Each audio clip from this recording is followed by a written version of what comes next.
We have a public hearing this evening. I need to open local law regulating the use of polystyrene foam disposable food serviceware by food service establishments in Cayuga County.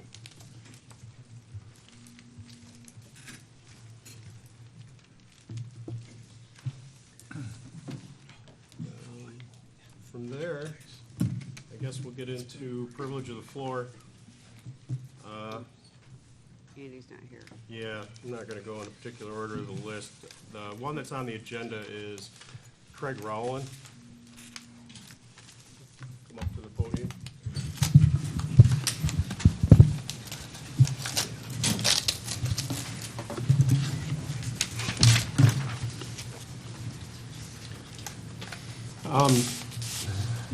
We've got quite a few people that want to speak tonight, so if we could keep our comments short. I know you're here for a different reason, so. Be about 3 minutes. Perfect. Thank you, ladies and gentlemen, for the opportunity to speak here this evening. I also want to thank my representative, Mr. Andy Dennison, for inviting me here, although he's unfortunately not here this evening. But my name is Craig Rowland. I'm a pharmacist, and I own Pine Hill Hometown Pharmacy in Cato, in the Pine Hill Medical Building.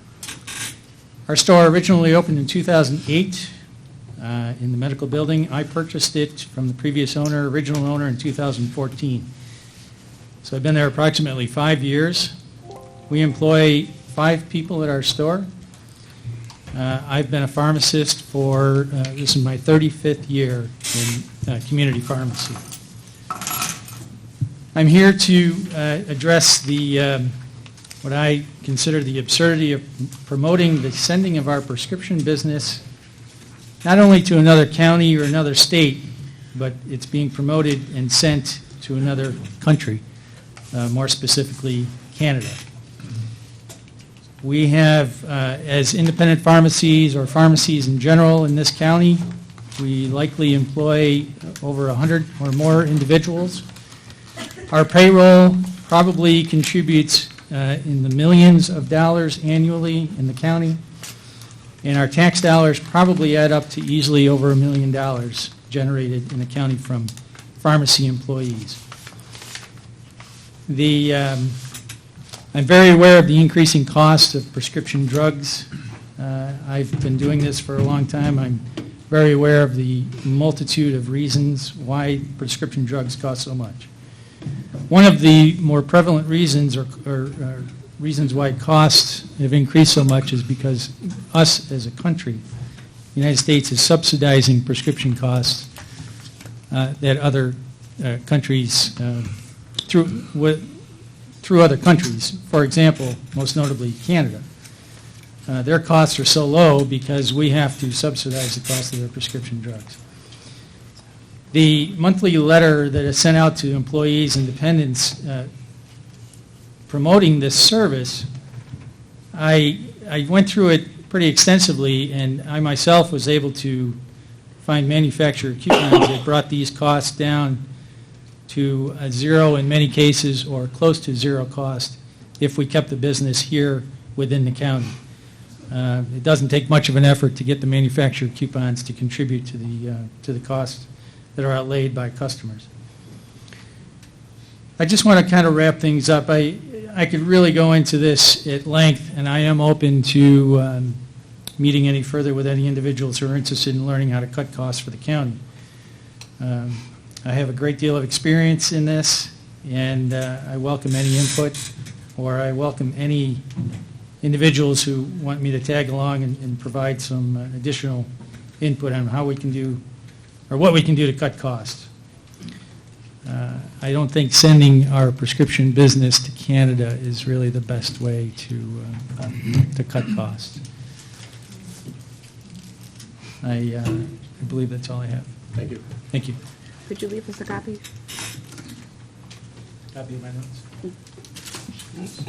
Thank you.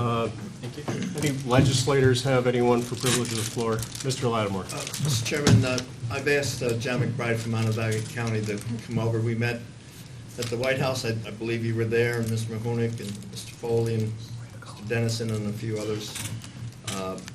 We're partnering with Onondaga for some cost sharing. Gentleman just spoke about drug buys. Hopefully we can do our drugs together, rock salt, some other things. So I just wanted to give John the privilege of the floor for a moment. Okay. I wish we'd planned for a different evening, but come on up, keep it short, please. Well, before we get into styrofoam, I thought we'd... Thank you, Mr. Chairman, and thank you all for having me today. Chairman Knapp would like to have been here, but obviously he had a conflict. So in his stead, I'm an Onondaga County legislator. I represent the towns of Onondaga and Camillus.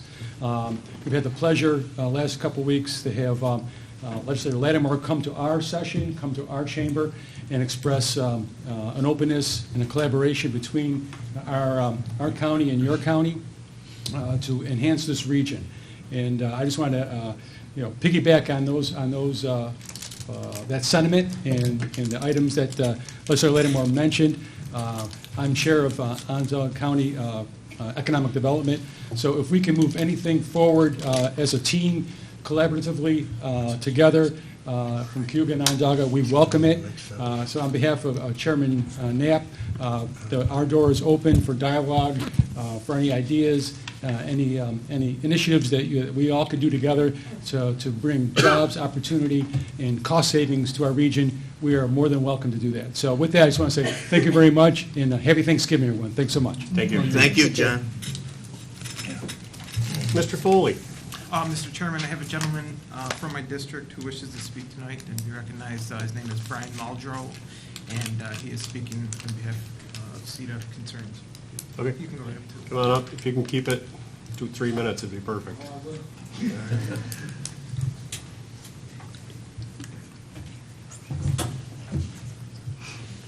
Hello, everyone. I'm Brian Muldrow. I'm at 25 Madison Ave here in Auburn. I'm in here in support of CETA. I'm a beneficiary of CETA. It's helped me in many ways. Just preparing for the application alone, the process, enhanced some of the skills, maybe pay attention to some of the issues I had in my business. And then when I got the loan, I was able to secure some additional revenues and hired a couple additional people full-time. Those people that I hired are making a minimum of 35, and one is making 65,000. So I think, I'm all supportive of the CETA program. I hope you guys will continue to fund the program and support it.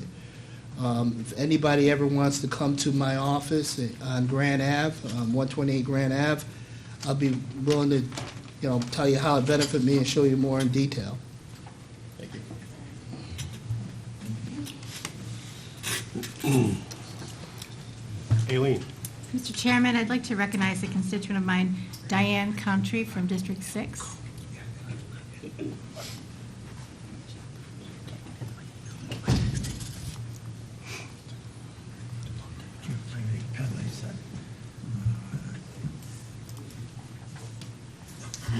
Good evening. I'm also here to speak on behalf of Courier Plastics support for CETA. We appreciate and value the investment that this group provides for us. I've been a part of Courier Plastics now for 8 years. When I started with the organization, we were at 96 employees. Today, our head count is at 165. The CETA team has helped us with numerous grant programs, ADA applications, pilot programs in order for us to help secure additional funding and provide job growth to the business as well as to the general area. We have received not only financial benefits, but also business advice and community support through our affiliation with the CETA team. We call on them multiple times a year to stop by to help us work through a variety of different problems that we face, not just necessarily related to the grant application process. We really use them as kind of an extension of our business. I've been involved, like I said, in multiple grants now as we did building expansion as well as job growth, and would appreciate making sure that this organization has the resources it needs in order to be able to provide community support and support to the businesses. Thank you. Thanks. Mr. Mahoney. Mr. Chairman, I would request privilege of the floor for Mr. Otterstader from District 12.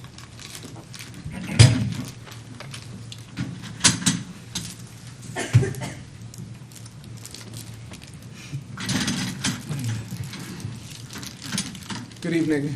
My name is Dr. Rob Otterstader. I am a ninth-generation Auburnian. 3 years ago, my wife and I made the deliberate intention to return back to Auburn. I've owned a house here for quite a while and decided to come back and live and reside in that house and open a business here in Auburn, Octane Social House. I wanted to leave the DC traffic and the craziness of the District of Columbia behind me and come back and raise my family in a much slower paced, more sane surrounding. And we're very happy to have returned. 3 years ago, my wife and I began working on this process and provided all of our information to KeyBank. Their slogan at the time was unlocking the possibilities in your community.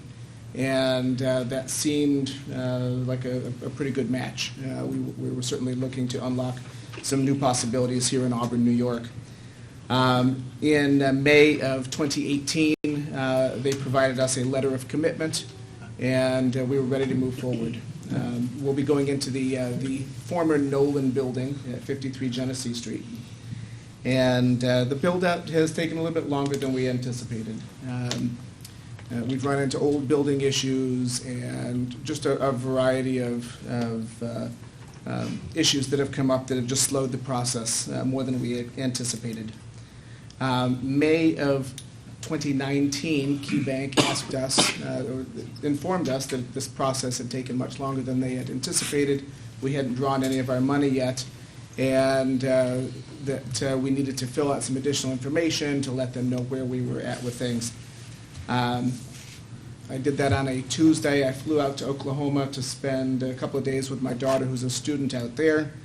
And while I was visiting my daughter, I received an email, a very short email from KeyBank that said, you've been unemployed for a year. We're no longer interested in moving forward. And that was a pretty hard blow for my wife and me. Considering we had essentially picked up our family and moved here to make that change, to do something better for our community. I began working with CETA, and I have nothing but support for CETA. Began working with CETA with Tracy Verrier and Samantha and their staff, and they're just an amazing group of people. And they brilliantly helped us navigate the process of finding funding locally. We are now approved through the Auburn Loan Program, and we will be going to closing, I'm assuming, in the next 2 or 3 weeks, so that we can begin our build-out downtown. But I just wanted to join the support and give testimony of support for CETA. Thank you. Thank you. Mr. Batman. No. Any other legislators? Have anybody? No? We'll start on the list here. Is it Anna March? Good job.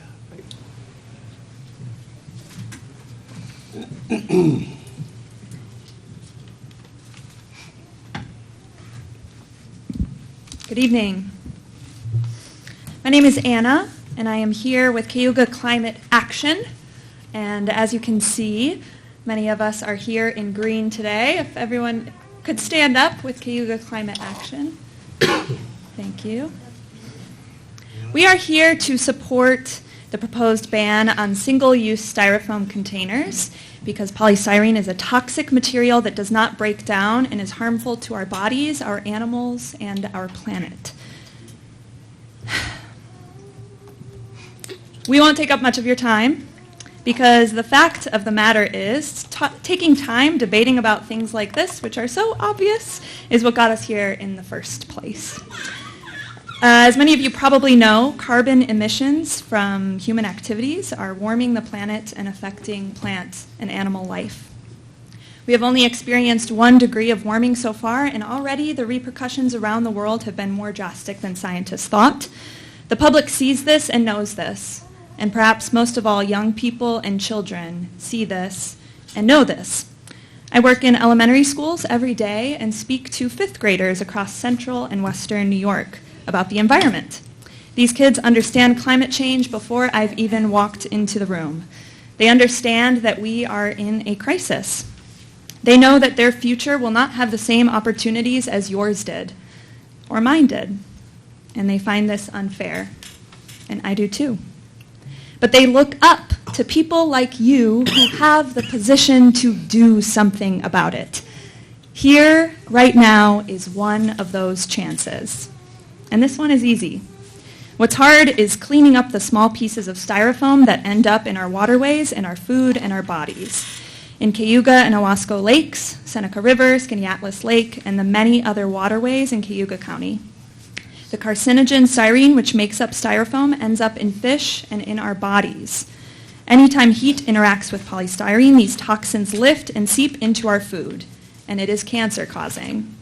We talk about a financial comparison between alternatives, but we should be talking about the financial comparison between styrofoam and chemotherapy, between styrofoam and medical bills, between styrofoam and cleaning up our entire planet.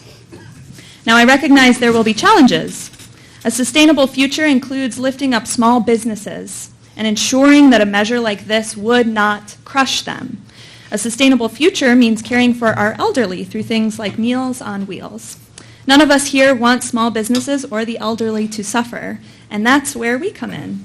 If this ban is passed, Cayuga Climate Action will help businesses and government agencies overcome these challenges. We will work hand in hand with you to make this transition easier on everyone. CCA will connect people and businesses with affordable alternatives. We have already looked into doing batch ordering with Johnston in order to keep purchases local, which will also help CO2 emissions as local purchases have less of a carbon footprint. CCA would also like to encourage customers to bring their own container, which is the most zero-waste option. That will take high-level messaging and repetition, just like that of reusable grocery bags. But we are willing to put in the work for our health and our planet's health. Now, are you willing to make a choice for the future of humanity today? Thank you for your time, and thank you for listening. Can we keep a copy?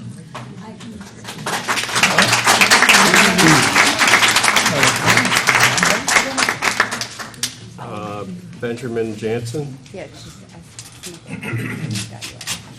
thank you.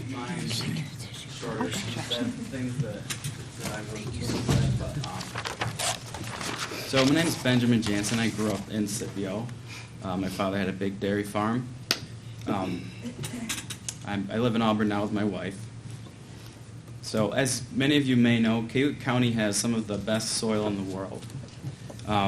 As we come closer to a new arrangement involving the way our waste is handled, where it goes and how much it costs us, and the distance tying into contributing more CO2 into the atmosphere, not having to worry about that empty space of an empty styrofoam can and a trash can, taking up more of our trash collectors' time and bags, will help in that transition. And it will be a difficult transition. And I hope the energy here tonight gives you the confidence that we can work with these small businesses in cooperating with them to help them, help us, help everyone.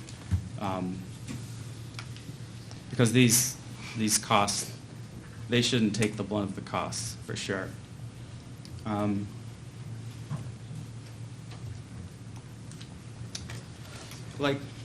Like Anna said, styrofoam doesn't break down. It stays in the soil, and if it doesn't break down and turn into soil or natural capital, that's another cost. It can transfer carcinogenic chemicals. Since our county is a great agricultural producer, it's important especially to maintain the integrity of our soil's output. for us and the markets that we serve. Thank you. Thank you.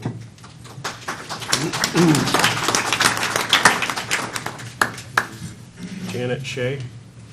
Mr. Chairman, I just wanted to make an announcement that tonight on PBS would be a program on plastics that we can have more information. So if you'd like to watch that tonight. Jim Shea? Okay. That was easy. Sue Gately.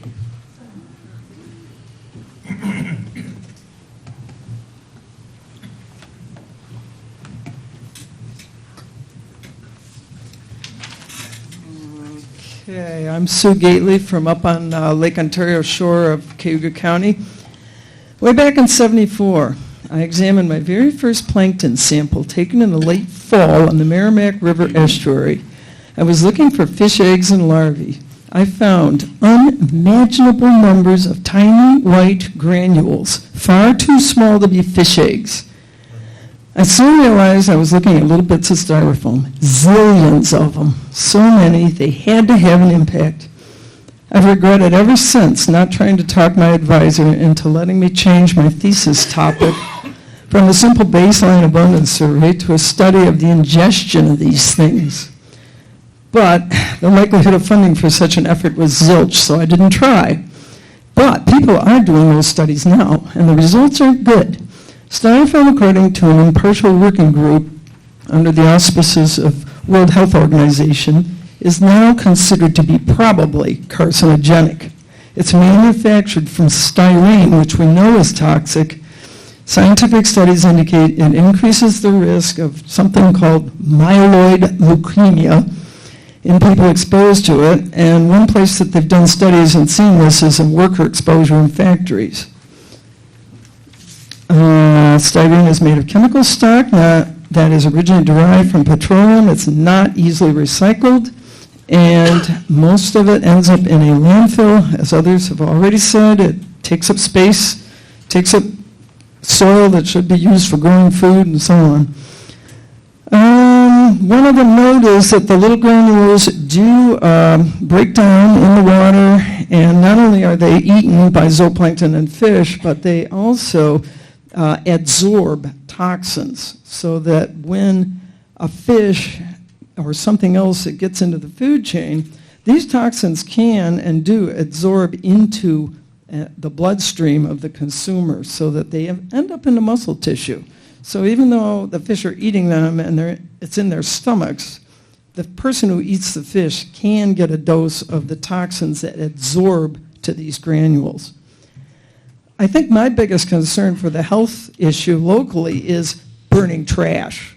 Because if people burn trash with styrofoam, the burned styrofoam releases the toxic styrene and something called PAHs, polyaromatic hydrocarbons.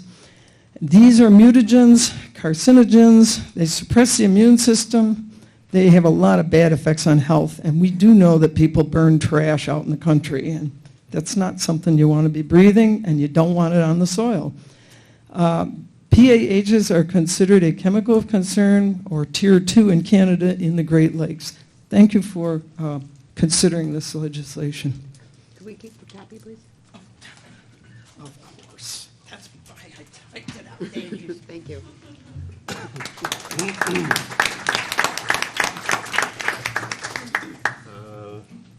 Patty Campbell. Hi, I'm just going to, well, I'm Patty Campbell from Sterling.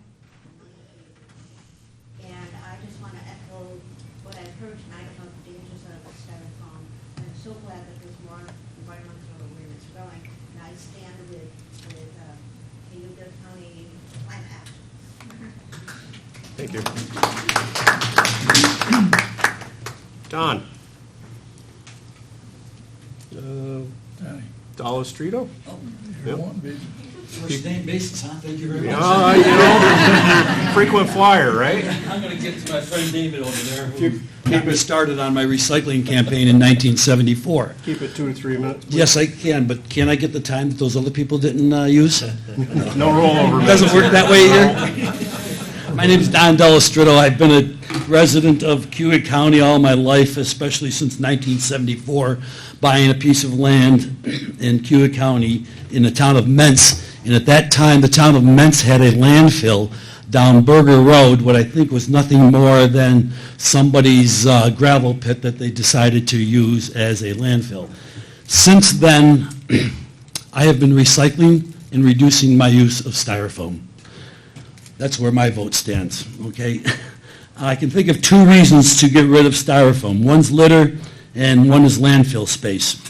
And the third is really, it ends up being all about, as I've said before at these meetings, water quality. The only landfill in Cayuga County is scheduled to close soon. I believe that's the only landfill in Cayuga County, the city of Auburn. What are we going to do with all our waste then? We need to reduce our waste however we can. The county owns, I believe, a stump grinder. The town of Senate utilizes it, and many towns utilize it. The town of Senate is trying to reduce the use of plastic trash bags or lawn bags. I'm a big proponent of that stump grinder. I get material from there all the time, and I guess I kind of say, you know, I'm glad all these shards of plastic are coming in my garden and my lawn because I at least pick them up and do something with them. If I had more time today, I would have brought you in some, but maybe the county could put in their contract that people using the stump grinder can't use plastic bags in it or can't use non-biodegradable materials, because I think that stump grinder is a great use of our organic materials. Cayuga County has more freshwater lake frontage than any other county in New York State. I believe that's a true statement. We have a responsibility to keep that waterfront as clean as possible. We need to consider a you drop it, a you drink it campaign. There are so many people in this county that have, county, that have no idea where our water comes from and where our water goes to. I've asked two baby boomers recently, tell me how water gets in and out of Owasco Lake. I don't know. Okay. In case you don't know, it comes in through the Owasco outlet. Most of it runs through Owasco Lake and runs through the center of Auburn, right down through Cayuga County into the canal where I used to live and out into Lake Ontario. We are the headwater of Lake Ontario. All of the Finger Lakes pretty much are the headwater of Lake Ontario. What we drop in our lake, in our watershed, ends up in Lake Ontario if it doesn't end up in our own drinking water. Took a minute today and went by Emerson Park, stopped there. The road looks great. I left a pile of junk by the road there that I picked up along the beach. I have a pile in my basket over there that I won't do much with, but I will show you two things that I picked up today.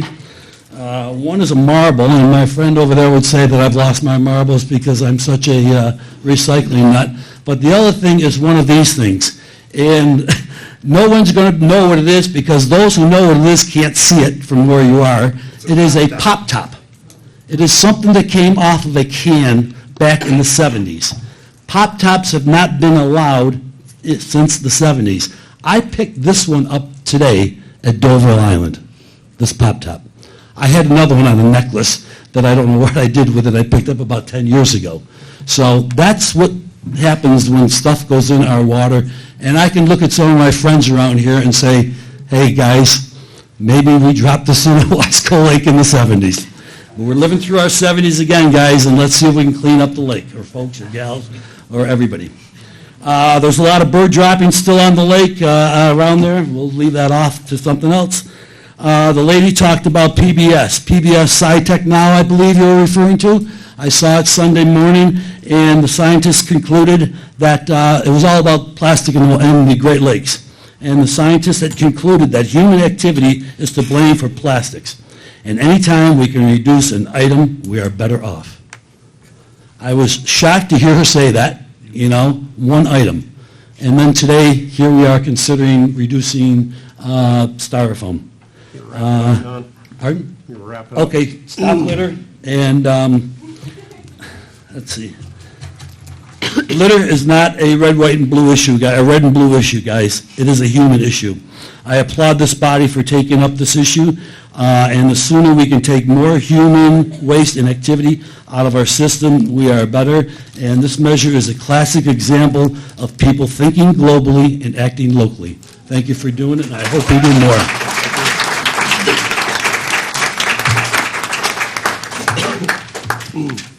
Is there anyone else here to speak to the public hearing?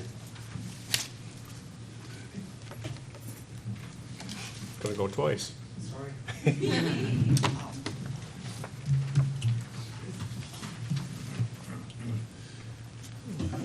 Two birds with one stone tonight. Back in September, I was asked by Anna if I would speak at the global climate strike, and I was happy to do so. This polystyrene ban it's not, as my predecessor just said, a Democratic or Republican issue. It is a human issue. And while there is evidence that our climate has cyclical rhythms, it is also our duty to be good stewards of our environment, something that I am not convinced that we do well. I have a small business as we are getting ready to open the larger business. It's a small kiosk inside the Health Central building.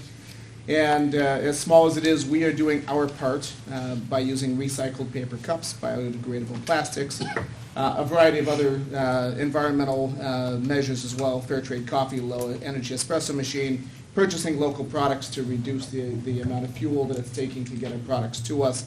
But most importantly, asking folks to bring their own cup. We are encouraging our customers to go strawless, sleeveless, and topless, and still working towards a solution for the upcoming ban on single-use plastics, which goes into effect March 1st next year. Thank you. Thank you.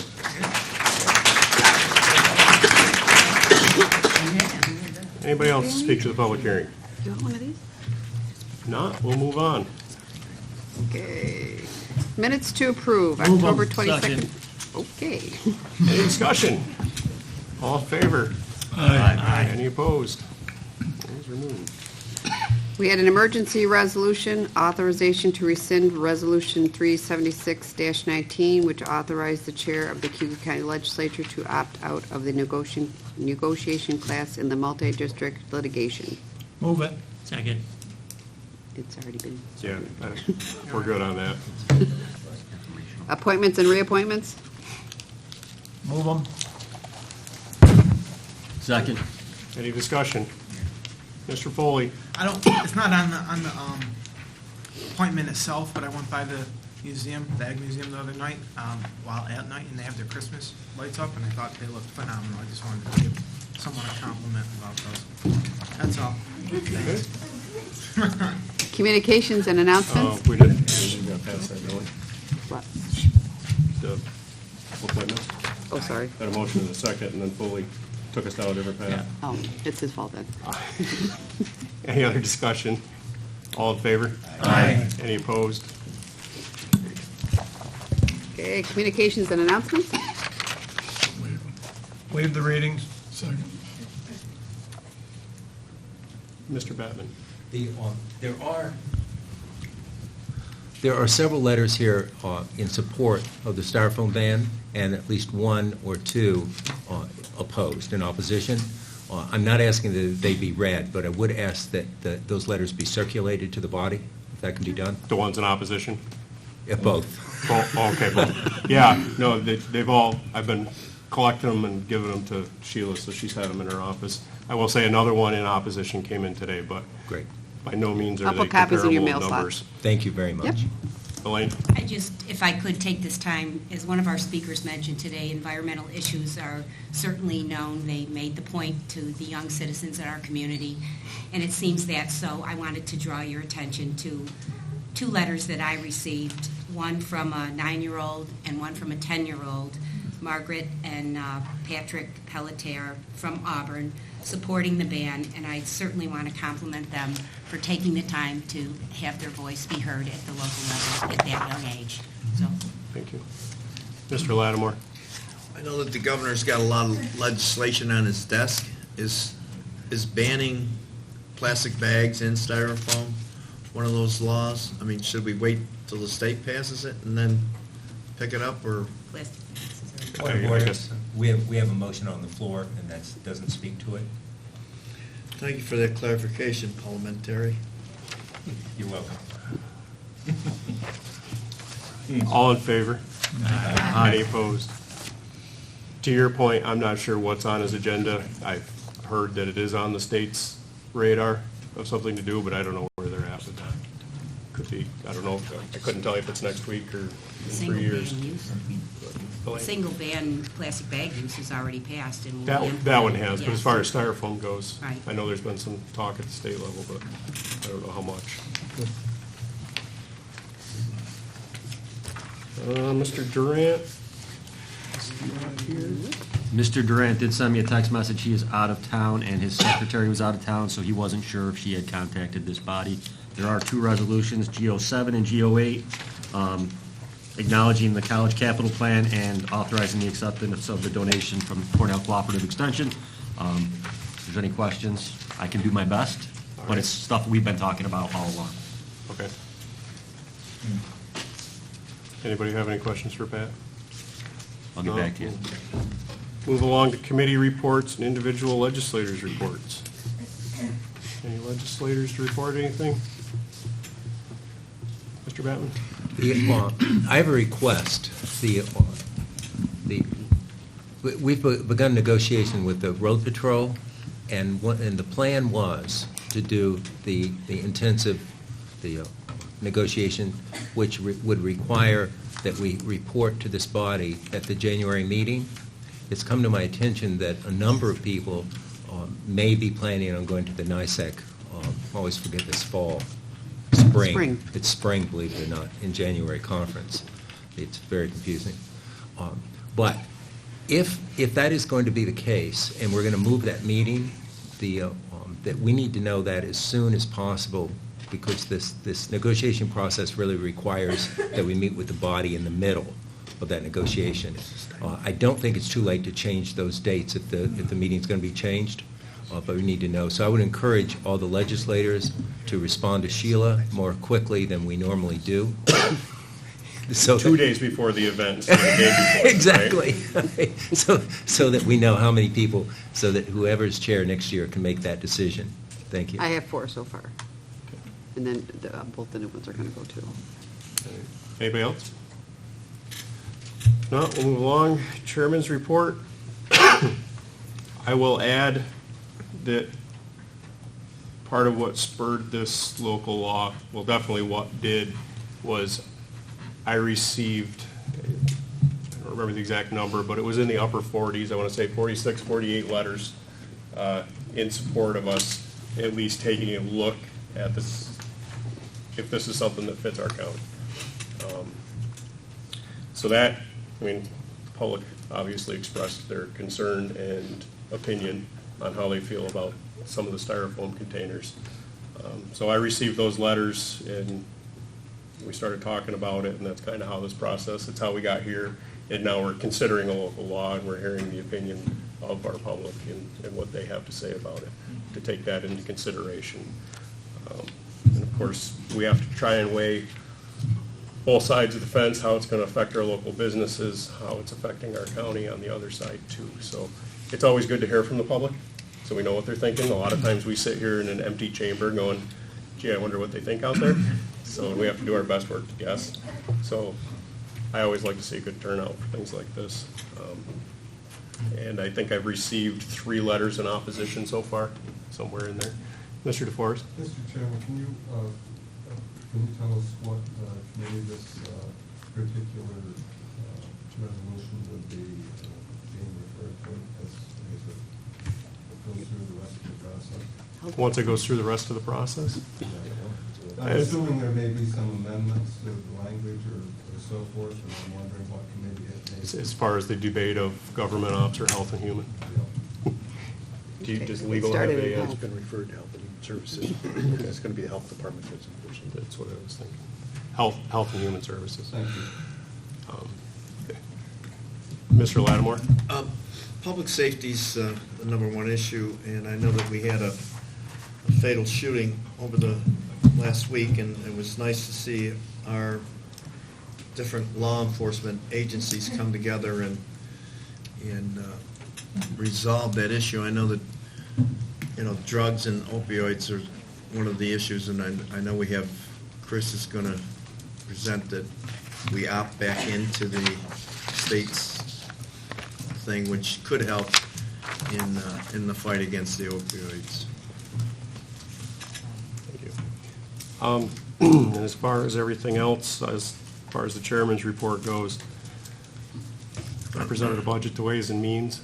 Ways and Means has been working on it, and tonight, after tonight, I suppose, it'll become the full-fledged budget to work on. Ways and Means is presenting a bunch of proposed changes that they think they'd like to make to the budget, and we'll either pass them, amend them, or not pass them this evening. And then after this evening, it becomes a budget for the legislature to work on until December's meeting. That's all I have. Anybody has any other questions for me? Now, we'll move into Ways and Means resolutions.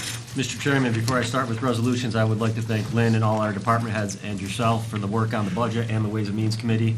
I think that we've made some good progress there, so thank you all. Present WM 1 through 9, WM 11 and 12, and WM 14 and 16 as a bundle, unless anybody would like any of those separated. Anyone like any of those separated? 1 to 9, 11, 14, and 16? Yeah. 1 to 9, 11, 14, and 16? 1 through 9, 11, 12, 14, and 16. Yep. 11 and 13 were pulled at committee. 14 and 16, okay. Okay, is there a motion on that bundle? Move them. Second. Discussion. All in favor? Aye. Any opposed? Those are carried. All right, WM 15 is Ways and Means recommendation on the 2020 Budget Officer's tentative budget. Those are all the changes that the chairman has just spoke of, and I think you all have a copy of them. I'll move it. Second. Okay, discussion. All in favor? Aye. Any opposed? It's carried. That is all I have. Thank you. Thank you. Health and Human Services. Yes, Health and Human Services had 12 resolutions that have gone through both the Health and Human Services Committee and Ways and Means. I recommend that we bundle them together, HH1 through HH12, unless anyone wants them separated. Move them. Second. Discussion. All in favor? Aye. Any opposed? Those are carried. Thank you. Government Operations. Chairman, government operations had three resolutions. 204 is completely the same. I would offer 1 through 2 and 5 through 8 as a bundle. Move them. Second. Discussion. All in favor? Aye. Any opposed? Those are carried. Thank you. Planning. Mr. Chairman, planning has one resolution before you. Seek approval. Move it. Discussion. All in favor? Aye. Any opposed? Thank you. That's carried. Thank you. Public Works. Thank you, Mr. Chairman. Public Works has 3 resolutions. 2 of them went through the process and we passed that committee. And the third one was added on the 20th, which just offers up securing state funds. I'd like to offer the 3 of them as a bundle. Move them. Second. Any discussion? All in favor? Aye. Any opposed? Those are carried. Thank you. Judicial and Public Safety. Mr. Petrus is not here. Who is the vice chair? Mr. Lattimore, I believe. I'd like to present Judicial and Public Works.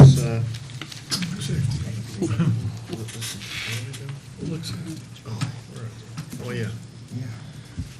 We have 10 items. Make a motion we approve. I believe JP 10 and JP 8 have both been defeated. Yeah. 1 through 6. 1 through 6. Do you want to do 1 through 6? Is there a motion? Second. Discussion? All in favor? Aye. Any opposed? Those are carried. Thank you. legislature has one resolution supporting the county, Cayuga County Public Utility Service Agency and other partner agencies and organizations of the county in their effort to bring a biogas pipeline to Cayuga County. Move it. Is there discussion? All in favor? Aye. Any opposed? You didn't do this one. It was just amended, it wasn't That was pulled. just amended. Yeah. Mr. Lattimore, Yes. Would you like to move JP7? Should have been included in there, was amended at ways. Move it. Second. discussion? Mr. Batman? That amendment was what, I was ill for that meeting. Anybody at Ways remember what the amendment was? Blaine? The That was- amendment was to remove the last resolve and to have it read that the district attorney is able to hire the court recorder effective January 1st of 2020. Because it took the reference out of amending the 2020 budget. Is that satisfactory, Mr. Batman? Yeah, I thought, though, that this position was going to be a contractual? It is. Oh, okay, so it's not a higher than it's a To go contract, ahead and fine. enter into a contract for a court Yes. Okay, thank you. recorder. Anybody else? All in favor? Aye. Any opposed? That's carried. Is there any other business for us? Point adjourned.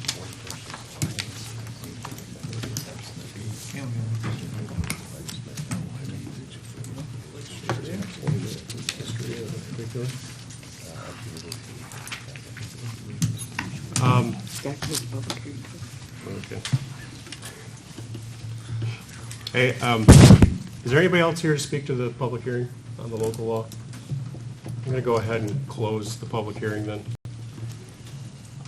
And then I would ask for an executive session for contract negotiations. Move it. Second. All in favor? Aye. Any opposed? If the legislators, if we could move into the caucus room, I think it'd be more efficient at this point.